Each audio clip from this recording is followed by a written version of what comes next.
때로 기억될 것 같습니다. 올해 초부터 전 세계에 퍼지기 시작한 코로나 바이러스의 여파로 제가 사역하는 인도는 3월 초에 갑작스럽게 인도 외국 항공기의 인도 착륙을 금지시키고 외국인의 입국을 금지하는 정책을 펴게 됩니다.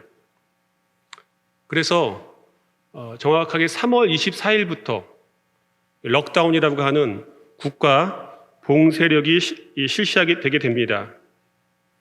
이 봉쇄령 기간에는 관공서, 학교, 상점, 모든 이 교육시설들이 폐쇄되고 통행을 할 수 없습니다. 아까 여러분 잠시 영상에서 보셨던 것처럼 집 밖을 나가면은 이 경찰들이 긴 몽둥이를 들고 이렇게 있으면서 사람들을 그냥 가차없이 마구 때립니다. 또한 어떤 경우는 사람들이 집 밖을 나가면은 어떻게 보면 자가 이탈을 하는 그런 계기가 되어서 벌금을 내야 되는데 사람들이 벌금을 또 내지 못하는 그런 상황이니까 어떻게 합니까? 그 자리에서 막 기합도 주기도 하고요.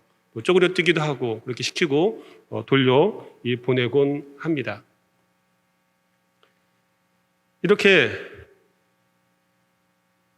이 국가 봉쇄령이 처음에는 두세 주만 하면 되겠지 생각했는데 그것이 4번이나 연장되어서 5월 말까지 또 지금도 인도는 조금 낮았지만은 국가 봉쇄령 가운데 있습니다.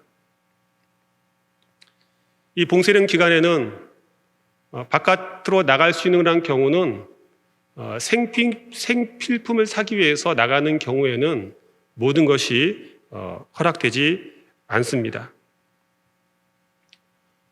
저 같은 경우도 집에만 있어야만 되니까 처음에는 이 기간을 나름대로의 자기 개발의 시간으로 삼고 그동안 못 보던 책도 보고 또 여러 가지 유튜브 강의도 보면서 시간을 보내려고 했습니다.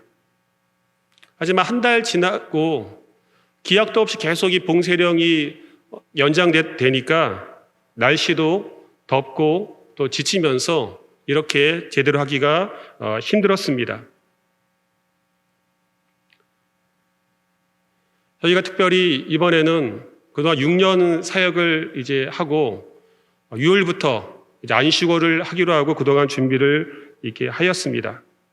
그래서 그동안 살았던 집과 또 짐을 정리해야 됐었는데 이런 일도 쉽지가 않았습니다. 짐을 정리하기 위해서 사람들이 와서 이사를 가야 되는데 사람들이 이사할 사람들도 집에 올 수도 없고 또 집에 있는 물건을 밖으로 내보내려고 해도 트럭 같은 것이 이동하지 못하니까 이런 집을 정리하는 것도 쉽지가 않았습니다. 또한 5월 말에 한국에 가는 비행기가 있어야 되는데 그 비행기 편이 없어서 발을 동동 구르다가 결국 수도 델리에서 출발하는 대한항공 특별기 편으로 지난 5월 25일에 이 한국 땅에 귀국할 수가 있었습니다. 그런데 이 봉쇄령 기간에는 국내선 비행기도 다니지 않은 것이었습니다. 저희가 특별기를 예약을 했는데 그것은 제가 떨어진 콜카타로부터 1,500km 떨어진 이 델리에서 출발하는 그런 비행기 편이었습니다. 보통 때 국내선은 그 거리를 2시간이면 갈 거리였는데 이 비행기가 없으니까 할 수 없이 그 1,500km의 거리를 우리 10여 명의 일행이 조그만 우리나라 이 봉고차, 이 스타렉스 같은 그러한 차를 섭외해서 어렵게 정부의 허가를 받고 꼬박 밤새도록 36시간을 달려서 델리 공항에 도착할 수가 있었습니다.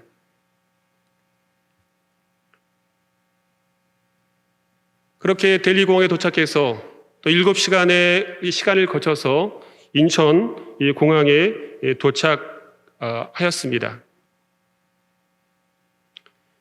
전에 같으면은 또 여러 비행기 타신 분은 아시겠지만은 뭐 공항 비행기 탔다가 착륙할 때 뭐 그냥 많은 경우 신경 쓰지 뭐 착륙하는지 마는지 신경을 안 쓰는데, 많은 인도 전역에서 이 특별기를 타기 위해서 모여든 한국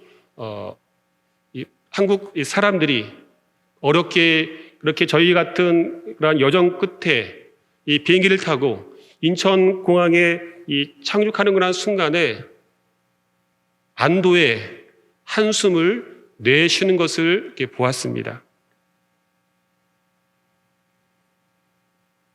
아무래도 인도 땅에 있다가 그렇게 2달 넘는 그러한 자가격리 시간을 겪고 제대로 된 어떤 생필품도 공급받지 못하니까 하루하루 집 안에서만 밥해 먹는 것이 그런 일이었는데, 그런 시간들을 보내다가 한국에 도착하면서 많은 사람들이 안도의 이 모습을 갖는 모습을 이렇게 보았습니다. 역시 이방인으로 인도 땅에 살다가 한국 땅에 오니까 너무나 좋더라고요. 저 역시 고국에 도착하니까 마음이 편안해지고 많은 안정감을 느낄 수가 있었습니다.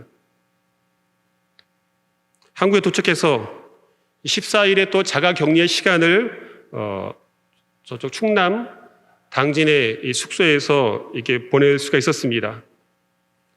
고국이 좋다고 느껴지는 것은 도착하자마자 또 이 충남 이 보건소에서, 당진 보건소에서 그냥 바이러스 검사를 받게 하고, 또 14일 자가격리 시간을 갖는데 어려움이 없도록 또 지자체에서 이 물품과 또 저희 이 파송 단체인 GMS에서 또 이 구호 키트를 보내주셔서 큰 어려움 없이 이 격리 생활을 가질 수가 있었습니다.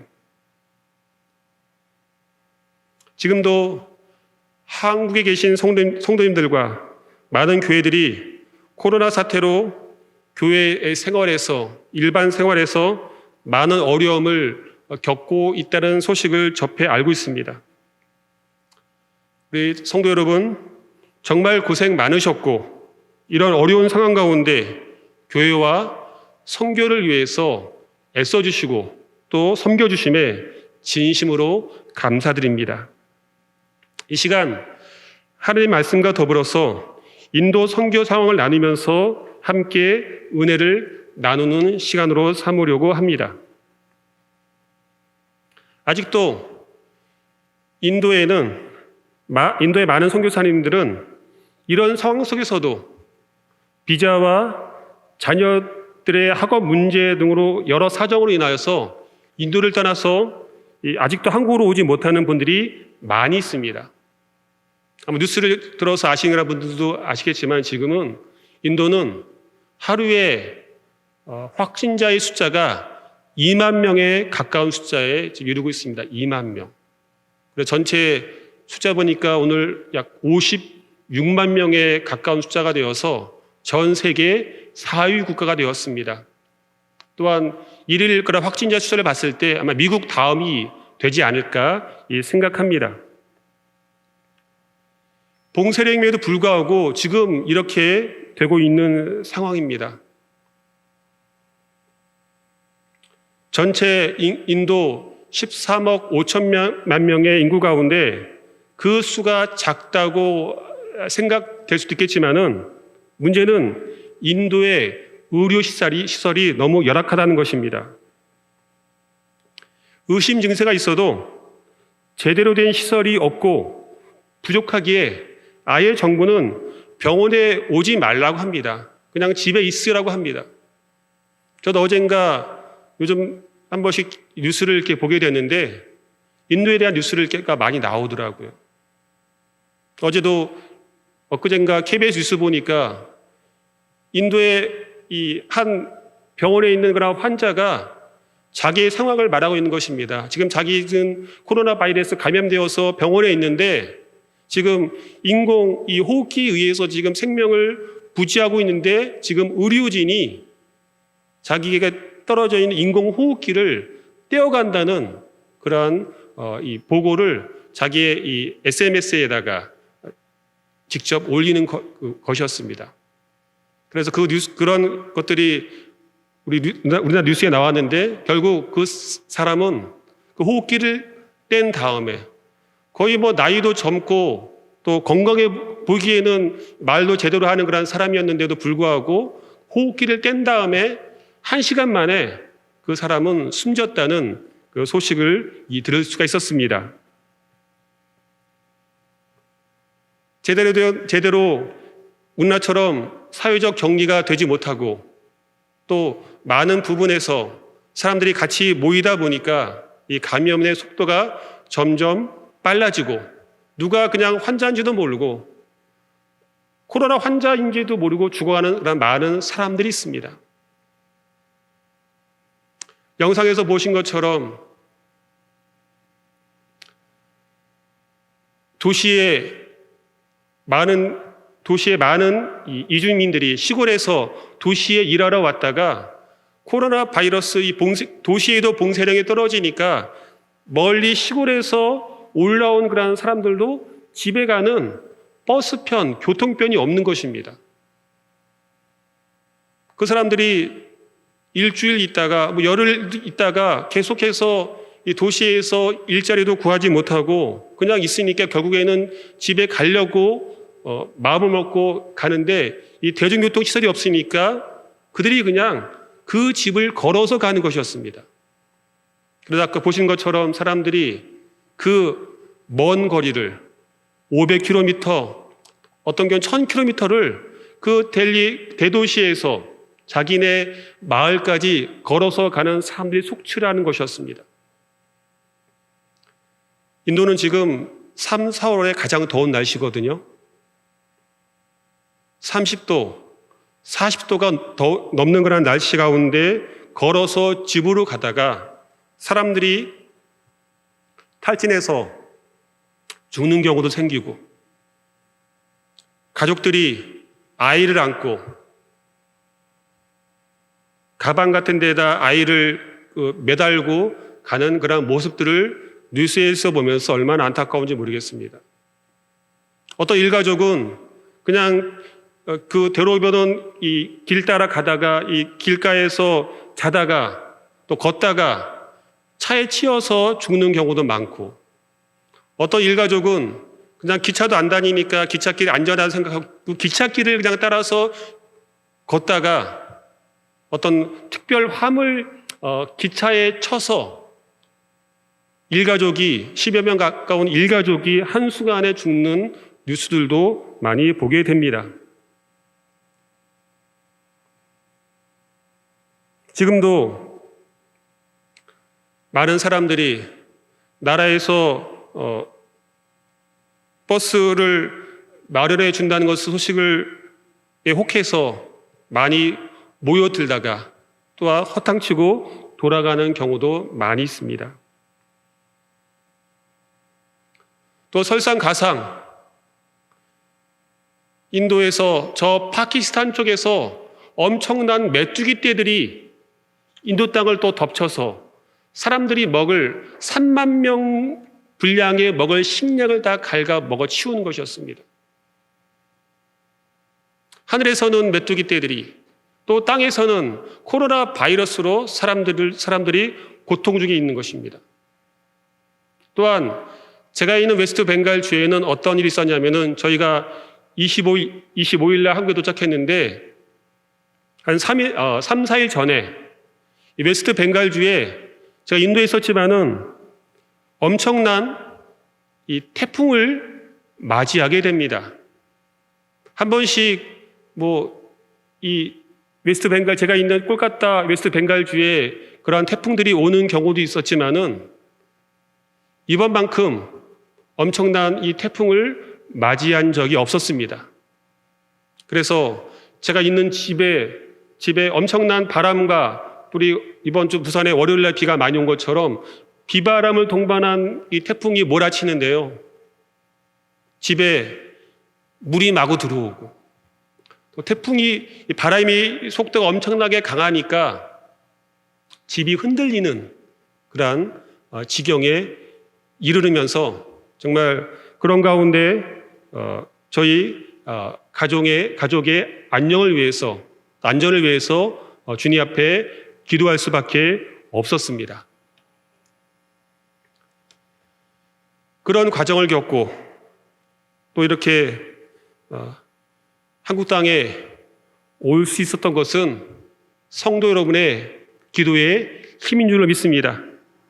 오늘 기도하시는 박미영 집사님, 인도의 사정 잘 아시고 또 이렇게 기도하셨던 것처럼 많은 그런 분들이 기도하셨기 때문에 저희 가족이 안전하게 이렇게 한국 땅에 들어올 수가 있었습니다. 이런 재난과 고통, 또 많은 이런 코로나 시대 가운데 인도의 그런 성도들, 현지인들은 또 생활의 염려 가운데 또 고생하고 있습니다. 이런 근심 가운데 있는 저와 여러분에게 절실하게 필요한 것은 무엇입니까? 오늘 본문에서 바울은 고린도 교회와 아가야에 있는 모든 성도를 향해서 첫 번째로 하신 말씀이 있습니다. 그래서 2절에 보니까 하나님 우리 아버지와 주 예수 그리스도로부터 은혜와 평강이 있기를 원하노라.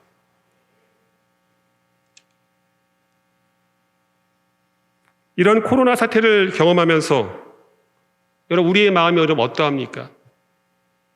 저 같은 경우 보니까 그것은 한마디로 많은 경우 마음의 상태가 불안한 것을 느낄 수가 있었습니다. 인도에 계속 코로나 환자들이 늘어나고 코로나 확진자 숫자가 늘어난 것을 보면서 코로나 바이러스에 걸릴까 봐 모든 일에 주의를 하게 됩니다. 저 같은 경우 그냥 집 안에 있으면 괜찮은데 일주일에 한두 번 이 필요한 생필품을 사러 어쩔 수 없이 마켓이나 시장에 가게 될 때 극도로 긴장하게 됩니다.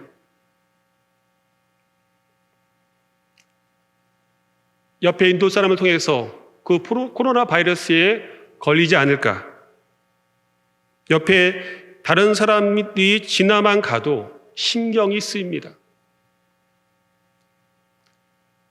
어떤 경우는 엘리베이터 안에, 우리도 보통 엘리베이터에 있는 경우가 있지만은 엘리베이터에 타면은 어떨 때는 그냥 숨을 그 기간 동안에 쉬지 않으려고 그냥 참으면서 옆에 있는 사람이 내릴 때까지 그 숨을 참으면서 또 조심했던 그러한 적도 있었습니다. 참 선교사가 선교를 위해서 사람들을 만나고 성도들을 섬겨야 되는데 그렇지 못하니까 마음이 많이 답답하였습니다. 제가 있는 이 사역지도 방문하지 못하고 현지 교회도 방문하지 못하는 상황이 되었습니다. 그렇게 하지 못하니까 나중에 저희도 온라인 화상으로 만나 이야기하고 예배 드릴 수밖에 없었습니다. 전에처럼 이렇게 사역을 감당하지 못하니까 나 자신에게도 화가 나고 왜 이런 상황을 주님께서 허락하셨을까 하는 생각도 많이 하게 되었습니다. 이렇게 불안해하는 우리에게 주님은 은혜와 평강을 주시는 분이십니다. 주님이 주시는 은혜로 우리는 구원을 얻고 하나님과 화목한 자가 되어서 영원히 평안한 상태가 되었습니다. 지금 우리에게 가장 필요한 것은 이 주님의 은혜와 평강인 줄로 믿습니다. 한치 앞을 내다보지 못하고 불안해하는 우리에게 주님이 함께 하시고 은혜와 평강을 주셔야지만 이 재난과 혼란의 시대를 이겨낼 수가 있습니다. 또한 우리 주님은 위로의 하나님이십니다. 4절 말씀 보면은 이렇게 나와 있습니다. 3절에도 끝에 보면은 하나님은 모든 위로의 하나님이시오. 4절에 보니까 우리의 모든 환난 중에서 우리를 위로하사 우리로 하여금 하나님께 받은 위로로서 모든 환난 중에 있는 자들을 능히 위로하게 하시는 이시도다. 아멘.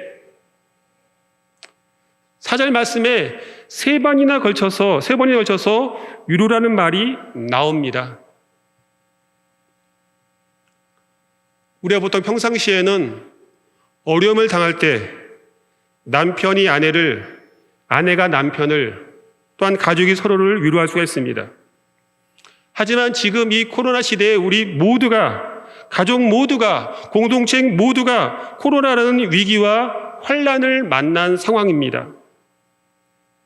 그런 가운데 저 같은 경우 보니까 마음이 불안하고 힘드니까 제가 가족을 제대로 격려하고 위로하기 힘들 때가 있습니다. 오히려 짜증내고 불평할 때도 있었습니다. 사람들은 나의 상한 마음과 어려운 상황을 이해하지 못하고 위로하지 못하지만 우리 하나님만이 나의 처지를 아시고 진정으로 위로하시는 분이십니다.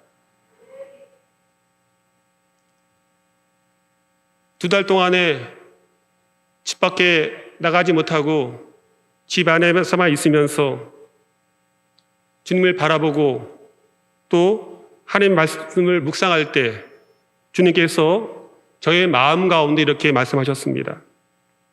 내가 지금 너의 모든 처지와 마음을 다 안다. 너무 힘들지? 하지만 내가 너의 마음을 다 안다. 그리고 너를 사랑한다. 진심으로 유승연 선교사 너를 사랑한다. 그런 하나님의 마음을 느끼면서 큰 위로를 느꼈습니다. 지금 우리에게 가장 필요한 하나님의 말씀, 하나님의 위로가 되는 말씀 무엇입니까? 내가 너를 사랑한다. 너를 사랑한다. 이 말보다 우리에게 큰 위로가 되는 말씀이 어디 있겠습니까? 이 시간 오늘 예배를 드리면서 이 하나님의 사랑을 느끼고 체험하시는 우리 모두가 되기를 바라겠습니다. 이 하나님의 크신 위로하심과 또한 위로부터 공급하시는 힘을 공급받으시는 저와 여러분이 되기를 바라겠습니다. 이런 하나님의 위로와 격려를 받은 자가 할 수 있는 일이 있습니다. 이건 다른 말로 사명이라 할 수가 있습니다.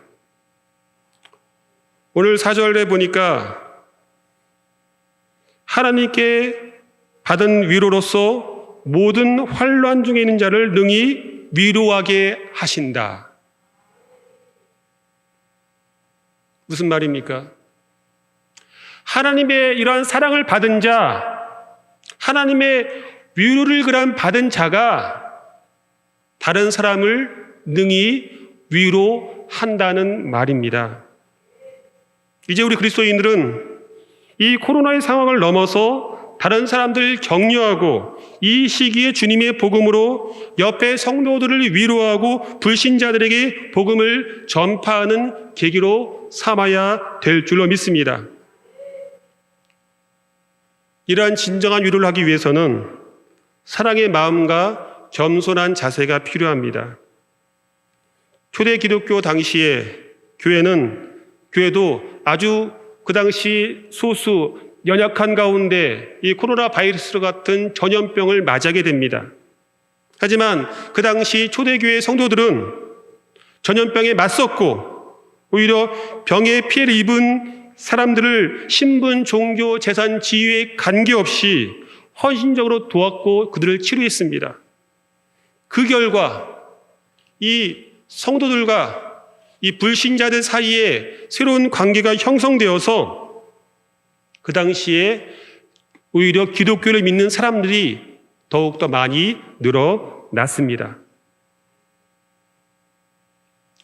이 재난의 시대에 교회가 어려운 가운데 있지만은 불신자들에게 관심을 가지고 따뜻한 사랑을 전한다면 그들이 이런 기회를 통해서 주님께 돌아올 자도 있습니다.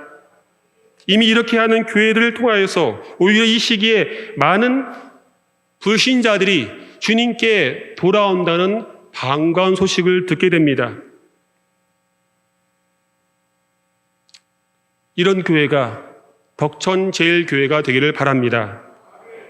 선교도 마찬가지로 생각합니다. 이 어려운 시기에 우리가 선교를 계속적으로 한다면, 힘써서 더욱더 한다면 더 많은 복음의 전파가 이루어질 수가 있습니다. 참 이런 어려운 시대 가운데 오늘 저 같은 선교사를 초대해서 여러분 이 예배 시간에 이 강단에 세우는 것 자체가 덕천제일교회를 주님께서 너무나 사랑한다는 증거입니다. 지금 많은 수도권이나 한국 교회들 지금 이 시기에 외부인들, 외부 강사들 세우지가 않습니다. 왜냐하면 지금 수요일날 이런 예배 드리지도 못하고요. 또 금요일날 기도회도 많은 경우 드리지 못하고요. 주일날 오예배도 없는 그런 교회들도 많습니다. 그렇기 때문에 선교사가 외부 강사들이 강단에 설 수 있는 기회가 없는 것입니다. 이렇게 주님 앞에 모여서 예배드리는 것이 주님의 큰 복인 줄로 믿습니다. 이 코로나 사태 가운데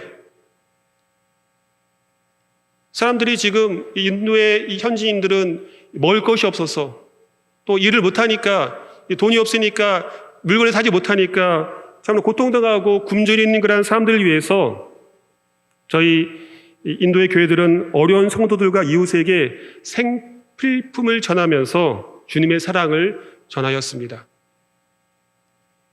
이 봉쇄령 기간에 그 전도, 이 생필품을 전하는 것도 쉽지가 않아서 이른 아침에 사람들이 안 다니는 그 이른 새벽 시간에 우리 현지인 사역자들이 현지 성도들과 또 어려운 사람들을 방문하여서 그들에게 필요한 물품을 전하면서 주님의 사랑을 전달하였습니다.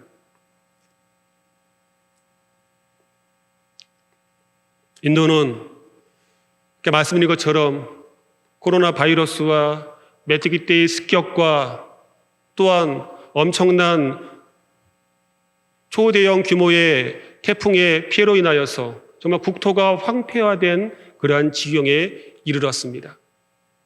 여러분 인도 땅을 위해 기도하실 때 이 인도 영혼들이 이런 자연재해를 통하여서 하나님의 사랑을 깨닫고 우리 이러한 시기에 주님께 돌아오는 자가 많도록 기도해 주시기 바라겠습니다.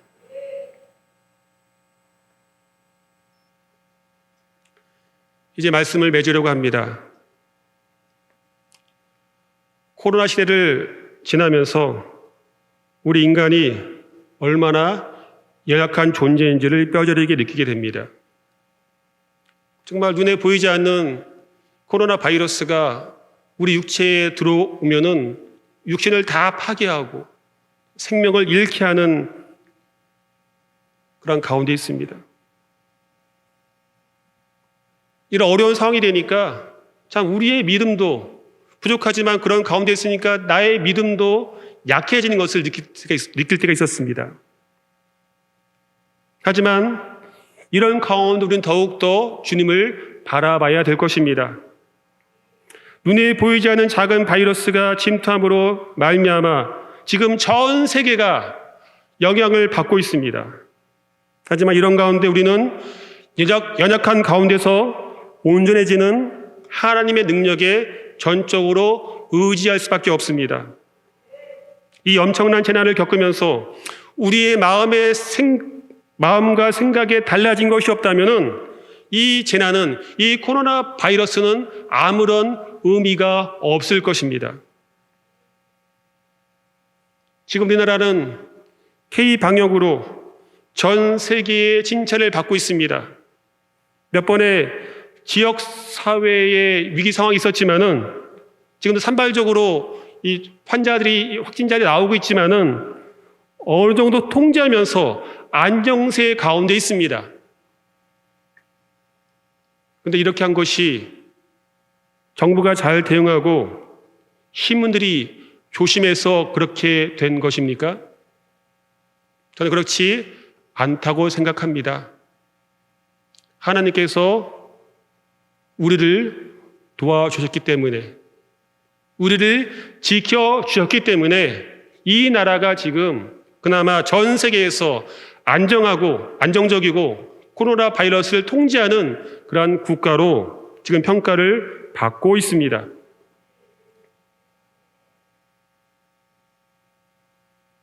하나님이 지켜주시고 이 나라의 은혜를, 이 대한민국 땅에 은혜를 주셨기 때문에 특별히 부산 지역, 좀 다른 지역에 비해서 확진자가 없는 거라 가운데 이 부산 지역에 주님께서 특별히 은혜를 주셨기 때문에 더욱더 우리가 교회 생활과 신앙 생활에 집중할 수 있게 된 것입니다. 이렇게 된 것은 불신자들이 교회를 비방하고 핍박하는 가운데 성도들이 기도하고 예배의 자리에 섰기 때문에 이런 나라가 될 수 있었다고 저는 믿습니다. 하나님 왜 이렇게 하셨을까요? 그것은 주님의 일을 감당하게 하시려고, 복음 전파와 선교의 사명을 감당해 하시려고 우리 조국 대한민국에 은혜를 주셨습니다. 이 대한민국 땅에 우리 각자에게 은혜를 주셨습니다.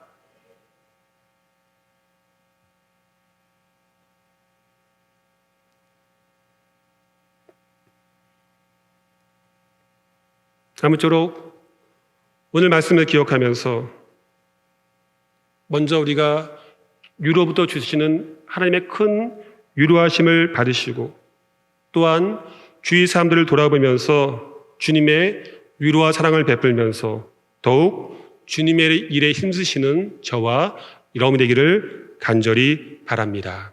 아멘.